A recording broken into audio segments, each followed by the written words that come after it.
So overall, the midterm scores were very good, exceptionally so, quite frankly. Um, and But I would like to make sure everybody understands that D2L creates a lot of records. Um, I can see quite a few things when it comes to these quizzes, especially. Um, Please don't forget what I do for a living.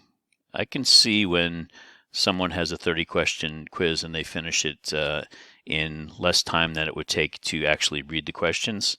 That I would call a red flag. So I just caution everybody, be very careful. I invite everybody to go reread the syllabus section on academic integrity if you have any questions. But just know that I am watching very carefully on quizzes, discussions, papers, and using the tools available. So that's my warning for the week, and we will move on from there. So what are we going to do this week? So I'd like to continue our discussion a little bit on privacy, not so much on the privacy, the privacy administrative laws. I know that was a little dry for some of you, but they're really important, especially the GDPR stuff and the California privacy laws that are going to be the law of the land at some point. Everybody seems to be adopting them. But I'd like to talk about the privacy side that we kind of ended with, which was the employee expectations angle of privacy, because there's some things in there that can definitely jam you up as a security manager, and also things that you generally should know as an employee. So we'll look at the workplace actions related to the administrative laws and some court decisions. And then we'll finish up. We'll kind of about 2/3 of the way through, we'll just switch gears real fast and go into some very specific administrative laws that impact security managers.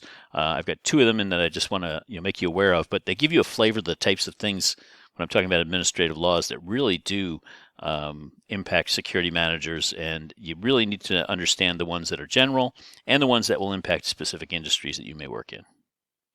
So just to kind of recap where we left off, we were talking about employee privacy and, what's really acceptable from an employer? How far can an employer go, and what expectations of privacy are codified in the law that employees enjoy and you must respect? There's a lot of new technology. I mean, we can't turn around without a new technology hitting us in the head these days. And I'm not so sure that every new technology considers the privacy aspects. And the privacy, not just the privacy of your data in this regard, but privacy in general. And just because something is available doesn't mean it's right. And so, as a security manager, some of the things you'll make decisions on, excuse me, as to whether they're, okay or not okay. And there are a number of red flag court cases on privacy in the workplace that you might want to just be aware of. Not just the laws, but also some of the common law decisions that would impact how you as either an investigator or a security professional might act and might make some decisions. So we'll talk about those the first 30 minutes or so, and then we'll move on from there. So let's talk about hidden video. So we all know, any place you go, you're on camera, right? I mean, I think there's an expectation of that now. I don't know that the statement I just made is true, and I think actually it's overstated. There are many places where you believe you would be on video and you're really not, right? If you walk around any big city, you'll probably be picked up by a video camera inside of a building as you walk by, but not everybody has external cameras, and not every police department uses them in every part of a city. There's kind of a expectation that that's the case, and it really isn't, but they are certainly a lot more in use than they were 15 years ago, 10 years ago, 5 years ago. But when we talk about hidden video, covert video, it's a whole nother ballgame, and you've got to be very careful with that in the workplace because there are some reasonable expectations of privacy. So it really, when you think of hidden videos, think of the nanny cam, right? The nanny cam was a product that was a small video recorder built into a teddy bear that parents would put in the bedroom of their children so that they could make sure that live-in nannies and babysitters were not abusing their children. They could play back the video if something was amiss. They could play back the video if something came up missing. So the nanny cam became a very popular item in homes, especially of those who were more affluent and could afford such things, right? And had live-in help with their children especially. Now you're in your own home, so it's generally legal to do that. But there are areas, even in your own home, where you can't videotape, right? Bathrooms, there's a reasonable expectation in the bathroom that you have privacy, right? Bedrooms are a little different, especially if you have a live-in. So if you have a live-in nanny, let's just say for your children, you could not put a nanny cam in that person's live-in quarters. That would be not allowed. But you could put a cam, and again, the nanny cam in the teddy bear went into the child's bedroom because the nanny that you're trying to take the pictures of had no reasonable expectation of privacy, and the child, being a minor, has no reasonable expectation of privacy from their parents who own the home. So therefore, that would be allowed, but it would not necessarily be allowed in the live-in quarters of a nanny or an au pair. Now, video is really progressing where a lot more video camera manufacturers are adding audio. And I get approached every day by someone who is selling cameras with audio built in. And covert audio is really never a good idea without a warrant. There are one-party versus two-party states. And a two-party state requires that both parties understand that they're being audio recorded. Conversely, in a one-party state, only one party needs to know. Pennsylvania, where you are, is a two-party state for private conversations. So it's a little bit different. You can tape a police officer without them knowing it while they are on a traffic stop, stopping you in traffic, right, or questioning you, because that is not considered a private conversation. However, two people talking in the park, even though they're out in the public, if they're talking with each other, you couldn't record, and one of them couldn't record the other because it's considered a private communication. So, I'll come back and say this again, but audio recording in the workplace, why would you ever want to do it? I mean, there's just no good that can come of it. So my advice to you is to really think long and hard if you ever want to do it. But hidden cams in the workplace, they're allowed, but there needs to be a notification somewhere. Either signage that says that video surveillance is used in this facility, something in the employee handbook that says overt and covert video may be in use for the protection of our employees and our property. You really should have some kind of notification. The employee handbook is the best place to put that. But I would include in that covert video, because you may have a case where you want to use a hidden camera for a very specific, serious incident. Ongoing thefts of files, information, right? You may want to use covert video. You get permission, perhaps from your legal department, whatever your company policy is, but you may be allowed to use it. But you'd want to make sure that all employees understood that that is a possibility. So the employee handbook is a place to put that. Now, in union workplaces, you look at the collective bargaining agreement. That's what a CBA is, collective bargaining agreement. It's often an item in the agreement as to whether or not you may use covert video in the workplace. There could be a union agreement that says you will not use hidden cameras in any work areas where employees covered under the collective bargaining agreement, union employees, will work. Some workplaces have it, some don't. But you're going to want to understand, if you have a union environment, what the CBA says about covert video, if it says anything, to make sure you don't run afoul of it.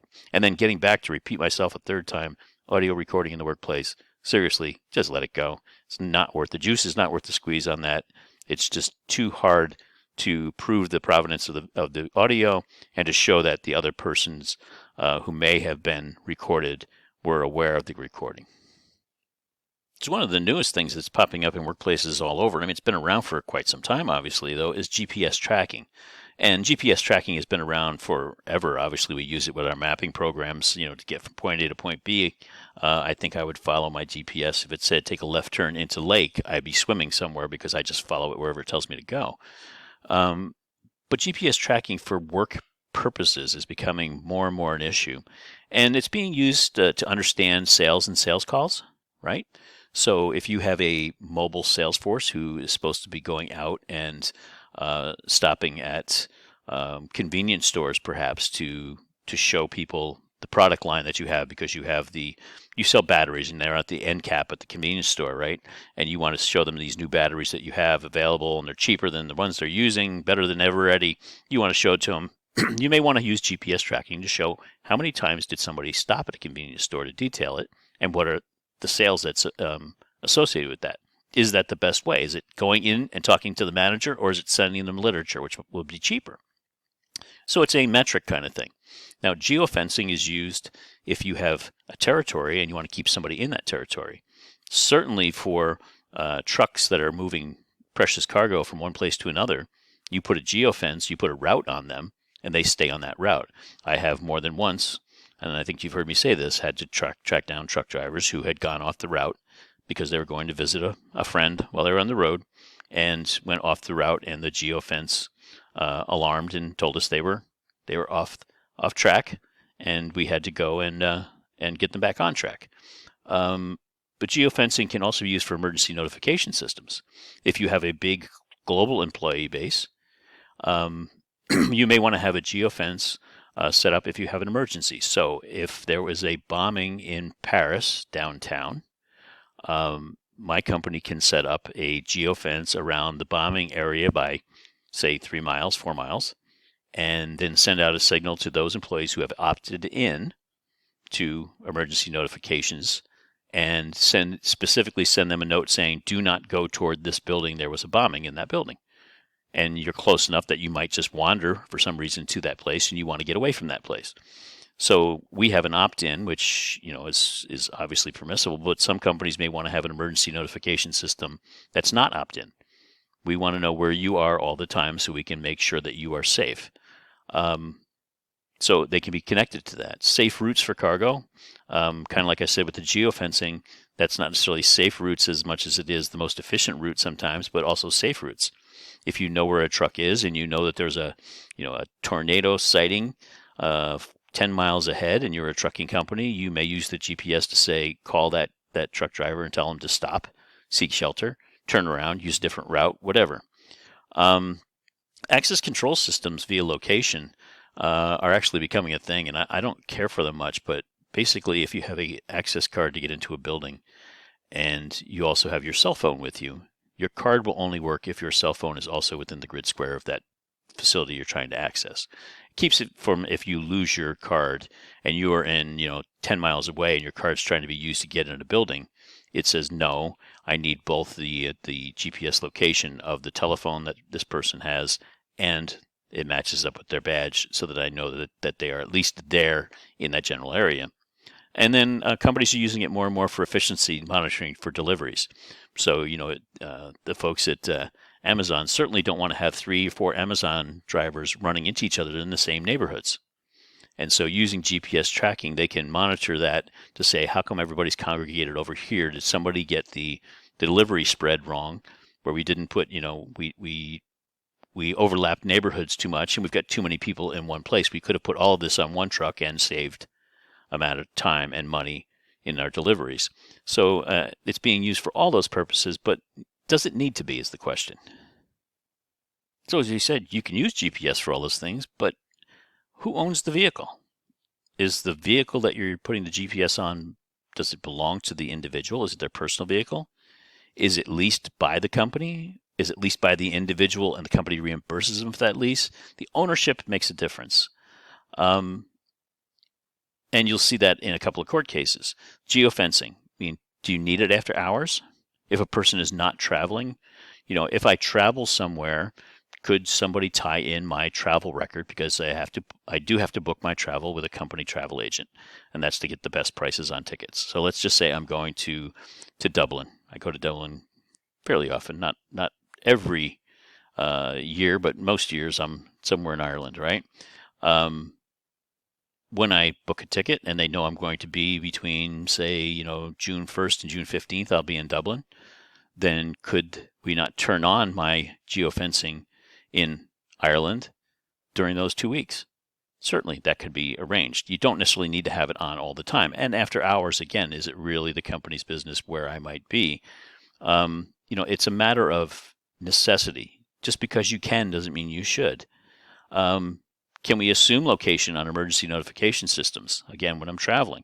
Safe routes for cargo, right? What's the process for non-compliance? If we're tracking people with cargo, what do we do if they go off the route? If we don't have a process for that, then what are we really using this data for? The access control via location, it just doesn't make any sense. If somebody's going to steal my access card, they can steal my phone too, and they'll be in the right place, right? And then this monitoring for deliveries, the example of 4 or 5 Amazon trucks in the same neighborhood. If you look at this at a high enough level, I don't need to know who those drivers are. I just need to know that 4 or 5 trucks are, overlapping way too much, and we're running an efficient operation, and address the systemic issue of, balancing out the loads between different areas. I don't need to know who those drivers are. So could it be anonymous? And again, some of these GPS tracking programs are good and they have a use. My point being is that you don't always necessarily need to use them or need to know who exactly is associated with them. You need to prove a need for that if you're going to use these things. So on GPS tracking, I found a number of cases, and I found a pattern actually. I just have 4 of them here because these 4 prove the pattern, I think. But I literally went through dozens of decisions, and the pattern was definitely there.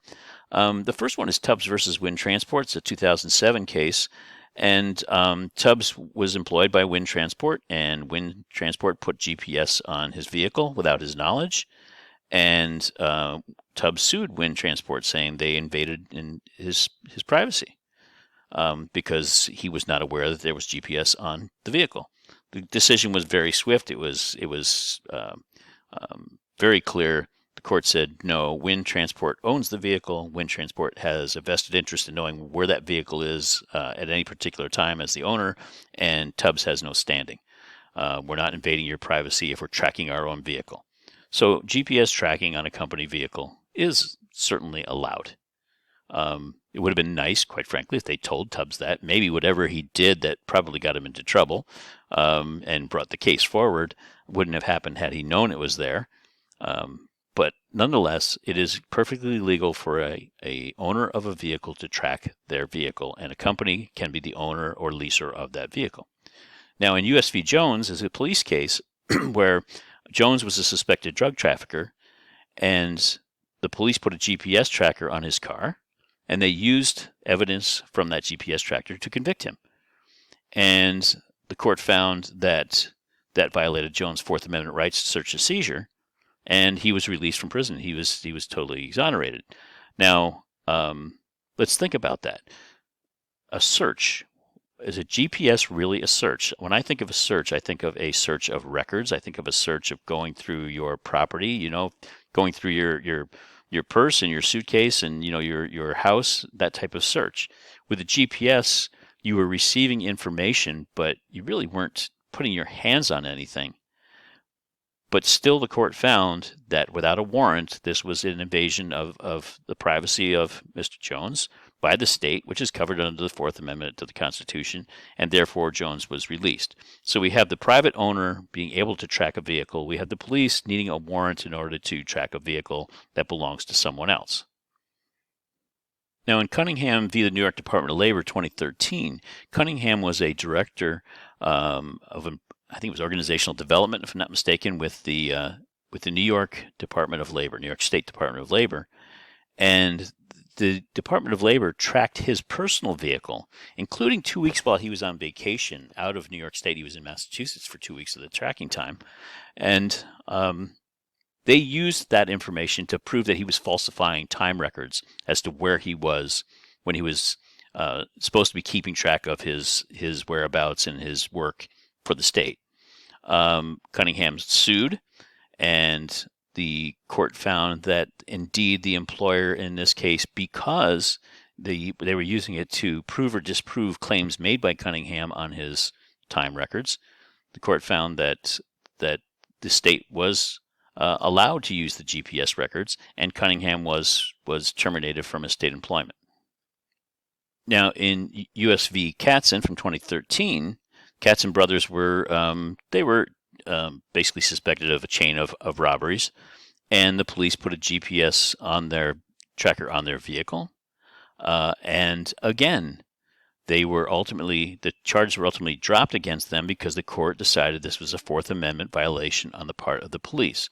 I think what we learned from this, and this was clear in the cases that I looked at, and I guess I have to say it's somewhat anecdotal, but for our conversations, I will say that the courts find the use of GPS much more palatable when it's done by an employer to track an employee than when it's done by the police to track a criminal, and generally don't require a warrant for an employer to track an employee with a GPS. Now, that should not give you carte blanche as a security manager to go out and put GPS on people's cars. Again, if you don't have to, why would you? And we have security managers that don't use that philosophy. They don't think about the fact that they don't need to do something. Why would they do it? But in general, it seems that the courts have decided that a GPS is indeed something that can be used to invade the privacy of someone, and that a search warrant would be necessary to put a GPS on a criminal's car, but not necessarily on that of an employee to track and see what they are doing, especially while on company time. Everybody's favorite subject, drug testing. So drug testing in the workplace, I will say that with limited exception has slowed considerably compared to the rate of random and even with cause drug screens that were handed out maybe just 10 years ago. I've been in the workforce for a long time, and I've been in security sensitive positions for a very long time, and been in positions, military positions and things, positions where I had to carry a firearm. You were sent for a drug screen a lot, right? We had a weekly random drug screen at one facility where I worked, where there was a lot of controlled substances, and weekly they would pull a number from 1 to 10, or 1 to 10, 10 being 0. Right, so 0, 1, 2, 3, 4, 5, 6, 7, 8, 9. And if your social security number ended in that number they pulled, you went for a drug test. It was that type of random drug test. And I will tell you that my social security number ends in the number 0. And 0 was a favorite number to pull because I felt like I was in there every week. In 1988, the Drug-Free Workplace Act was passed, and people hear that and they say the Drug-Free Workplace Act, it must mean that, employers can, give drug tests, right? They just associate it with the title, and the titles of these acts sometimes have nothing to do really with what they are. The Drug-Free Workplace Act applies only to government contractors and grantees. So grantee is somebody on a government grant, a federal government grant, capital G government, right? So a university that takes government money to do research, direct government money, say from the Department of Energy, would need to make sure that employees that are doing that grant work, direct grant work, understand that they cannot use drugs while they're working the project, right? And they need to have a plan for testing and drug prevention. And the act is pretty specific about what they need to do, but the big thing I want you to take away is that it applies to government contractors and grantees only. And with the grantees, it really doesn't cover grantee individuals. So if I go and get a government grant, I apply, there's tons of government grants for research. Let's just say I want to do a research project and it's going to, cost me $5 or $10 grand. I would go out and look for government grants that might support my research, apply for the grant, and if I get it, I get the money and I can do my research. I'm not even leaving my home. I'm doing it from my home, right? It covers my costs of research materials and internet access and, books I may need to buy, those kinds of things. I'd be an individual grantee. I wouldn't be covered then under the Drug-Free Workplace Act of 1988. Only government contractors and grantees that are part of organizations. So, again, this is the big thing about the Drug-Free Workplace Act is it only applies to the government. Now, when we get into private employers, we've got protection type acts. The Americans with Disabilities Act says that employers can't fire, refuse to hire, or refuse to promote someone simply because they have a history of substance abuse, nor can they do any of those things simply because somebody's enrolled in a drug or alcohol rehabilitation program. So the private sector, the acts tend to protect someone with a drug problem, where the government sector tends to frown upon it. I'm not sure why that is, and we saw that same kind of pattern, right, with the GPS, right? It frowned on the government use of things and gave more leeway to private employers and private persons. And we see that same thing with the American with Disabilities Act, where it prohibits the employer from discriminating against the employee because of a history of substance abuse or the fact that they're in a drug rehabilitation program. But there's more. When I said, and there's more, I felt like the guy said, but wait, there's more, right? There's the Family Medical Leave Act of 1993.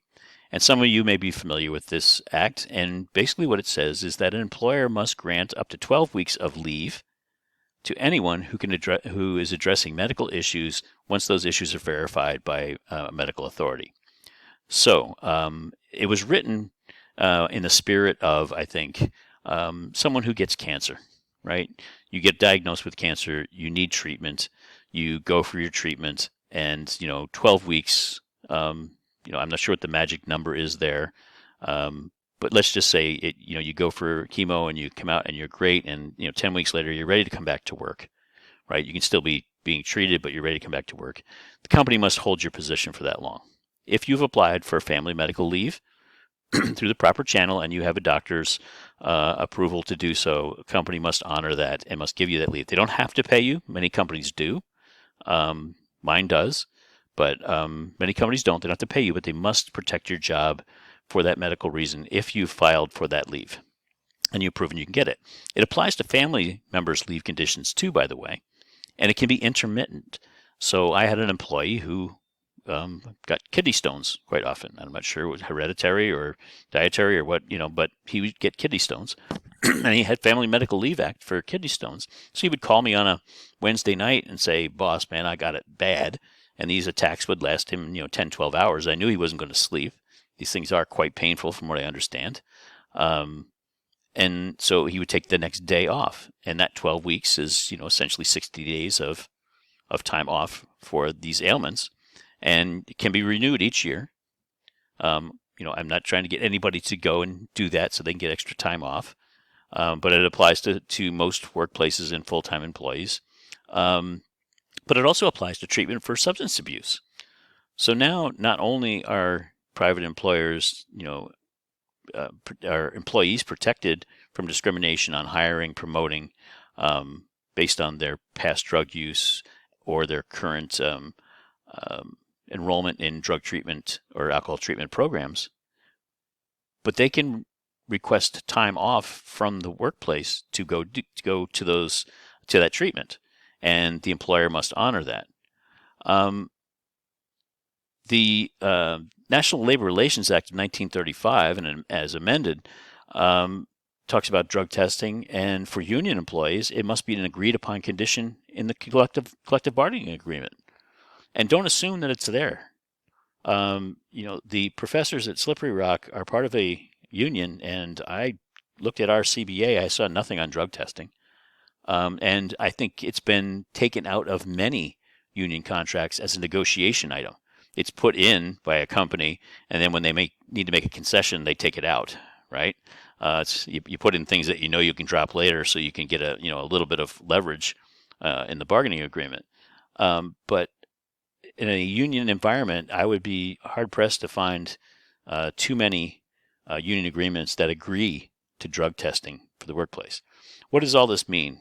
It means that if you have someone that is suspected of being under the influence of drugs in the workplace, you have a safety issue, but you may not have a security issue nor a legal issue, and you need to be very careful about how you proceed. I would certainly not, be firing somebody because you suspected that they were under the influence of drugs, right?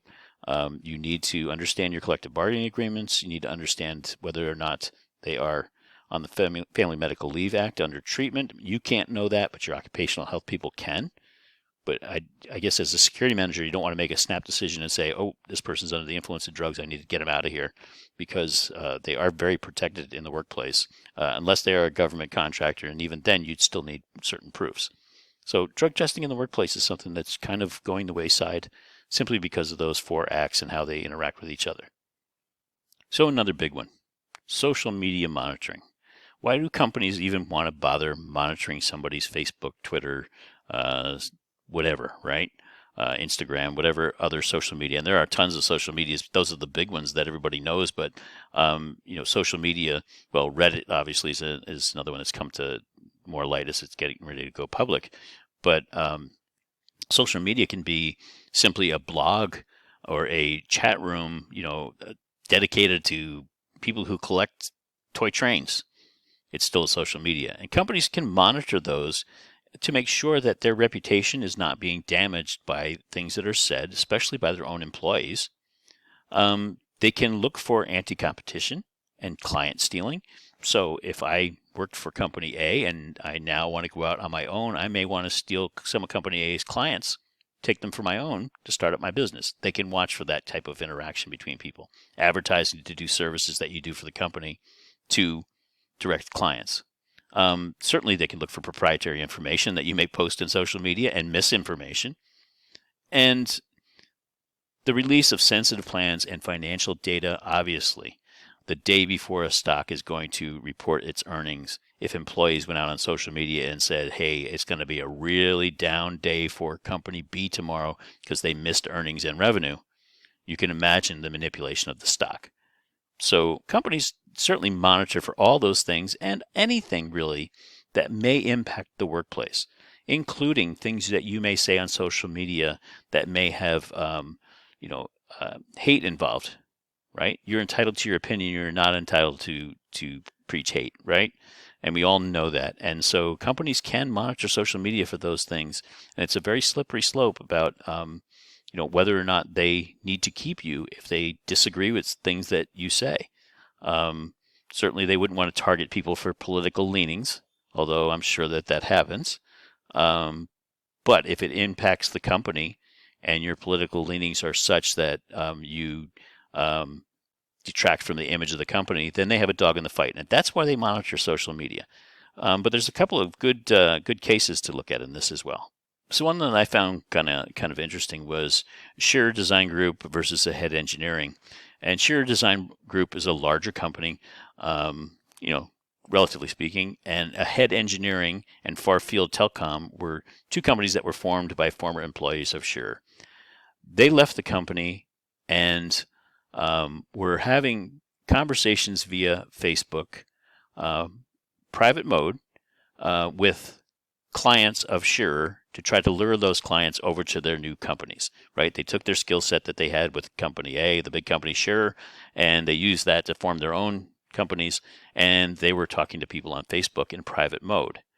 Now, one of the employees, when the employees left Shearer, they had to leave their laptops, and it's disputed as to whether or not the person ever signed out of Facebook. From what I understand about Facebook, even though you may sign out, you have to go like one step farther to erase the history. Otherwise, you're technically still pseudo-signed on. And the company was able to take the old laptop, fire it up, and open up Facebook, and they were in the guy's account, and they monitored it. The court really didn't make a judgment because there was an argument whether he had signed out, whether he hadn't. They really didn't get involved in that. But what they said was that it was perfectly acceptable to use the company's laptop to look at information that the employee left. And one of the things he apparently left was Facebook in an open status. And even they discussed about whether the company may have, if it wasn't open, did they come across his password somewhere, which is also stored somewhere in the history of any place you sign on to Facebook. Don't, make no mistake about it, that when you leave a company, your history stays there. And if you've used passwords, they are there. But they found that it was perfectly acceptable for the company to monitor former employees to make sure that they weren't harming the company using artifacts that the former employees left behind, that they failed to adequately close or protect. They used them while they were part of the company. The information was there. It became the company's information. Now, that was an interesting case for me because I get involved in that type of insider threat type cases. But let's just look at the general, social media, the guy who's out there on Facebook saying, man, this company really sucks. I hate my boss. He's this, he's that, and talks about the company in a bad way. And I will tell you that companies will fire people for that, right? And they often have rules where you must identify yourself as an employee before you say anything about the company, and you agree to those rules, right? When you come into the company, it's in the employee handbook, and you sign saying, I agree to the company handbook. We all sign those papers when we first get there. We're happy to have the job, and we'll sign anything. But the number one thing that we hear from people in these matters is, I have the First Amendment right to say this. Okay? The First Amendment reads, Congress shall make no law respecting an establishment of religion or prohibiting the free exercise thereof, or abridging the freedom of speech, blah, blah, blah, blah, blah. Congress shall make no law. Companies may make a policy.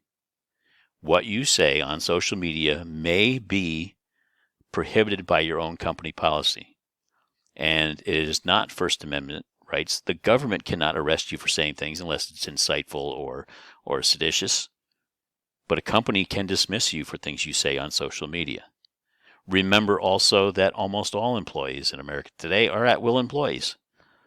And that means you can leave the employment of that person anytime you like. Anytime you like, you can say, I quit. And conversely, the company can say at any time, you are fired, with or without cause. Now, there are some things that you say on social media that are protected, that a company, even in an at-will employment, could not fire you for. And that's concerted activity under the National Labor Relations Act. What is concerted activity? So workers have the right to address work-related issues and share information about pay, benefits, and working conditions with coworkers on social media. Okay? You can't just gripe about some aspect of work. That's not concerted activity, right? You can't say, man, I hate my boss. Gosh, I wish this guy would use some mouthwash. I wish he would, get some neckties that were not 10 inches wide and made in the 70s. You can't just assassinate people. This is concerted activity that is really geared toward the potential unionization or forming a collective in the workplace. So, the old saying used to be that employers would say you can't discuss your pay with anyone. And you could get written up in the old days about, if you disclosed that you made $6 an hour to somebody else who made $5.50, because they saw it as being counterproductive in the workplace. The person who made less money then would produce less, would be sore about it. So if everybody's salary was secret, then no one could really know what anybody else is making. Everybody thinks they're making more than everybody, and everybody's happy, right? But the concept of concerted activity says that if employees want to talk about their pay and their benefits and their working conditions with coworkers, and they want to do it through social media or any other matter, they may do so. A company cannot limit those discussions because it is a matter of right, because those employees may want to talk about the idea of collective bargaining to make those conditions better. But if it's egregiously offensive or knowingly and deliberately false, then it is not protected. So you have to be very careful with employees' social media. When they say things that are against the company, you have to understand whether it is just egregious and false, whether it's true but not related to their working conditions, or whether it's related to working conditions, because that final one is a protected. So I thought you might find that stuff interesting only because it's stuff that affects every one of you no matter what you do. Right? If you go to work tonight, those laws do affect you, right? Whether your employer can put a GPS on your car, whether your employer can send you for a drug test, whether or not you may hop on social media, whether there are hidden cameras in your workplace, those laws affect you no matter what you do. But as a security manager, those are decisions you make as to whether you're going to use those tools and how you're going to use those tools. And so I think those laws and those court cases are important for you to know. Now, we're going to shift gears real quick, and I just want to talk very briefly about two security-specific administrative laws. The first one is the Customs and Trade Partnership Against Terrorism, and the second one is the Safety Act. There are tons more. But these two are very specific to security managers, and I can tell you that I could probably name 10 others that are. But these are two that if you have some knowledge of them when you go into the workplace in a corporate security environment, you're automatically bringing in some ideas that may help your employer. And when you can do that and you can communicate that even in an interview, it's going to make you a little more attractive. So let's talk about what CTPAT and the Safety Act are all about. So CTPAT is a voluntary program. A company volunteers to join and work together with Customs and Border Protection to protect the supply chain and identify security gaps in the supply chain, and to implement specific best practices. So a company like the one I work for, we are CTPAT members, but it very well could be others that have cargo that they want Customs and Border Protection to help them protect. And so Customs and Border Protection, you voluntarily join CTPAT and you become a partner, and you have certain then obligations. Normally, they're considered low risk for terrorist activity, right? It doesn't mean your products are not valuable or not even valuable to a terrorist, but the companies themselves get a background check, if you will, to make sure that there are no ties to terrorism. So they're considered low risk. And when you join CTPAT, the things that you send to foreign countries are less likely to be highly scrutinized by customs.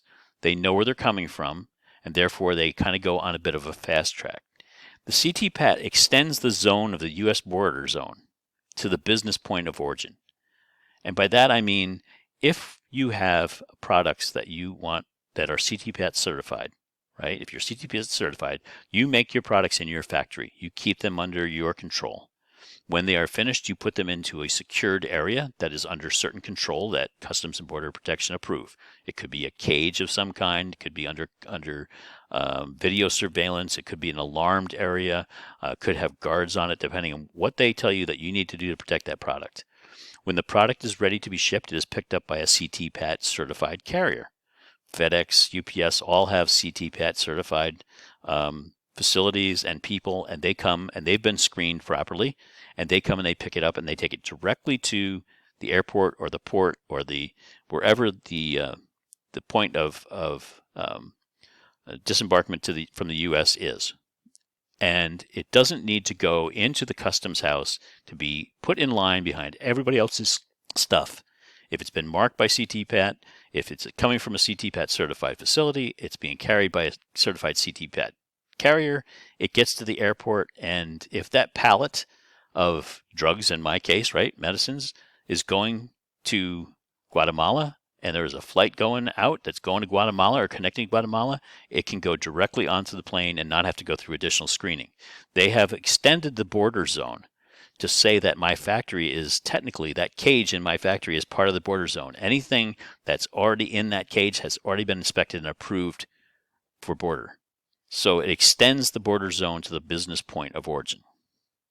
So what's in this for me? Well, there's a reduced number of examinations by customs, and I get to go to the front of the line on inspections when there are checks. There are stratified exams, of different types on different materials. Consider the airport, right? This is almost like a TSA pre-check, if you will, for products. It's a lot harder lift than just signing up for it and getting a background check and giving them your fingerprints, but it shortens the wait time at the border. I have access to fast lanes at the land borders, right? When you come in, we have trucks that come in from, they leave one of our facilities, let's say in Michigan, and they're on their way to Canada. When they get to the Canadian border, they are already identified as CTPAT partners. They go into a special lane and they get a quick check. Nobody's really going to crack the back of that truck open and put the dogs through it and run it through a big truck x-ray. They know that it's coming from a certified facility and a certified carrier, and through the lane you go. You don't have to wait in line. And this is recognized by some foreign governments as well, so you get reciprocal privileges. So we can do this when it arrives in country. If it's arriving from a CTPAT facility, oftentimes it's put in the front of the line to be released. And so that has some real business advantages, which is why I want you to understand CTPAT as an option as a security manager, because there's ways you can make this work for the business and be a bit of a hero. So I want you to think about it. If I don't have to wait at the border, and I don't have to wait to get my stuff on the plane like everybody else, and then when it gets in country, I don't have to wait to have it inspected again. I'm almost like Amazon Prime, right? My stuff is getting there before anybody else's. And if I have a competitor and we have someone who says, okay, I want to order just-in-time materials and I need them here, on a 3-day notice. If I have CTPAT and it's a foreign destination, I can probably do that. If I can produce it fast enough, I can probably get it there because I don't have to wait in a customs house. I will tell you that when you have materials that don't go through this process, I have sometimes materials that sit in Russian customs for months, Chinese customs for months. So it's an important competitive tool. You get much better service from logistics carriers. So FedEx spends FedEx Custom Critical to pick up this stuff with this special carrier he can pick up 3-4 loads and deliver them to a port in the time that one truck normally has to go and sit in line at the port just to drop the load off and do all the paperwork. So logistics carriers love this. If they're picking up a CTPAT load, they know that they can get more loads out, which is more money for them in the course of a day. And you get a higher level of driver and handler and support because they've been background checked and they've been trained on what they need to do to prevent terrorist activity, right? To identify it at least. And it gives you clear context within Customs and Border Protection, for anti-counterfeiting or items that are stalled. Like I was saying, I have some security components that were sent to China 3 months ago, and I just got them released. But they would have been there another year had we not had somebody at U.S. Customs finally, negotiate with the Chinese to release these parts, and they were parts for a security system, a protection system. So there's having the idea that security can impact the speed of delivery and thus potentially beat out the competition in materials that need to be delivered quick. That is an amazing tool for you to take into an employer to say, hey, if we did this and we've got all these foreign shipments, maybe we can get our stuff out of here faster. And maybe we need less storage space because we can get our stuff moved out of our warehouses quicker. There's a lot of ways that you can impact the bottom line when you use these programs. So think about CTPAT as a way for you to put a feather in your cap when you get to a new employer to say, I have a way that we can speed business up. In the same token, the Safety Act, which is Part 6 of the U.S. Code, it encourages the use of anti-terrorism products that are considered qualified anti-terrorism technologies. Basically, what it allows, if you have a product that is Safety Act certified, you can sell it to someone, and that person is protected as if they were a government contractor if there are claims that arise from acts of terrorism. So, for instance, blast protection. I buy blast protection for buildings. Just bought some for a building in New York City. And I make sure that it is a qualified anti-terrorism technology covered under the Safety Act, and it's a certified product. And if indeed, God forbid, there was a terrorist attack at the facility where I put it on, and people did get injured, my liability would be much less because I used a Safety Act product. There's only just so much you can do, right, to prevent terrorism. We know that. We look at terrorist activity around, and many of your Homeland Security majors, and you've seen the videos and you've read the articles, right? You understand that we can't prevent some of this stuff, but if we use the right products, we can mitigate some of the damage. And if we use products that are covered under the Safety Act and certified, first they get designated, right, as they're going through technology, and then they get certified. And there's a cheat sheet, if you will, or a fact sheet as part of the reading this week that'll explain that to you. But basically, it helps you protect your company from liability if indeed that product went bad. So let's take a look at some examples of that. So, Safety Act encourages the use of the anti-terrorism products that are qualified anti-terrorism technologies, and almost all of them are already in use by the government or the military, or they were developed for government use. So the government is assured that they've gone through proper testing with this stuff, and they're saying, look, as far as mitigating the risks and the effects of terrorism, this is as good as we can get it. And therefore, if you use those products, we'll make sure that we protect you from liability if something goes wrong. It's a lawsuit defense, really, okay? Because if these things are tested in a real terrorist attack, and some injuries will occur, right, as we know, the families, the lawsuits, those things, you have some defense to say, I used qualified products here, and the government will help protect you. Now, the types of things, blast protection, like I said, certain sensors, screening services, weapons screening services. I have a product now that I'm looking at that is weapons detection. So it uses sonar, and when people walk through, instead of metal detection, it's using sonar to look for printing on the body of weapons that they may be carrying. And it is a certified Safety Act product. It is a qualified anti-terrorism technology under that act. And if indeed I use that product, and again, God forbid there was a shooting, someone got a gun in, they went through that scanner, but they got it in anyway, my liability would be much less because I have taken precautions against it with a qualified product. So when you're asked to use products, you should look for those that have a Safety Act certification. Not that they're better products, although I believe that they really are, but more so that not only is the product going to give you the use that you want out of it, but it's going to cut your liability automatically because it has that qualification. So here we are at the end again. We talked a little bit about privacy and, kind of carried on that conversation, but again, more so privacy in terms of what the employee should and could expect. And as a security manager, you must honor those things and understand those court cases and understand those decisions and administrative laws that impact the employee's privacy so that you respect it and you don't get jammed up by invading that privacy or violating their rights to privacy. You had the lecture. You've done it. Thank you very much. There's some reading. It's very light. It's really just a few explanations and again that fact sheet. There's a quiz this week, and yeah, I'm getting quizzed out too. I get it. But I try to alternate this class and my last one, and my other class this semester is the physical security that some of you in, and there's a fair amount of design work that takes a long time to go over. And it's new to many of the students in that class. If you've taken it before, we're designing, the warehouse project. And so, I apologize, but I think I think we only have one more quiz after this one for the remainder of the semester. All the teams have set their times and dates, and I'll put out something in the news with those to verify, to make sure everybody understands the commitment they've made to week 14. And I will be sending out some information to your team leads this week on what to expect in those meetings so that they can send it on to you and you guys can make plans as to how you want to attack that work, that 1 hour of quality time with me and what you can expect, and maybe you want to do a little organization beforehand.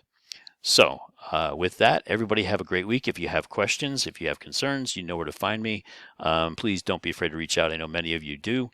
Some of you I don't hear from much. But please, if you have questions, concerns, anything you want to talk about, please just reach out, text me, email me, and I'll get right back with you. Have a great week.